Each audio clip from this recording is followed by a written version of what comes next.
తల్లికి వందన పథకానికి వస్తున్న ఆదరణ చూసి జగన్ ఓర్చుకోలేకపోతున్నారని టీడీపీ ఎమ్మెల్యే కందికుంట వెంకటప్రసాద్ విమర్శించారు. తన సైకో కార్యకర్తలతో విధ్వంసం సృష్టించాలని చూస్తున్నారని ఆగ్రహం వ్యక్తం చేశారు.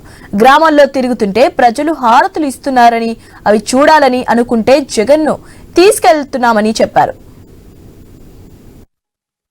మా ట్రంప్ కార్డు అమ్మఒడి అని చెప్పుకునేటువంటి జగన్మోహన్ రెడ్డి తల్లికి వందనం పేరు మీద విడుదలైనటువంటి నిధులు చూసి ప్రజలంతా ఏకపక్షంగా వాళ్ళ ఓటర్లు కూడా ఏదైతే ఆయనకు సాంప్రదాయబద్ధంగా ఉన్నటువంటి ఓటర్లు కూడా ఈ రోజున చంద్రబాబు నాయుడు గారిని దేవుళ్లాగా చూడటం గమనించినటువంటి జగన్మోహన్ రెడ్డి ఏదో ఒక రకంగా రెచ్చగొట్టేటువంటి వ్యాఖ్యలు చేసి గొడవలు సృష్టించి వాళ్ళ కార్యకర్తలు ఆయనతో పాటే ఉండే రకంగా ఒక కార్యక్రమాన్ని రూపొందించుకుంటున్నాడు తప్పితే ఆయనకు ఒక అజెండా లేదు, పార్టీ మిగులుతుందనే నమ్మకం లేదు.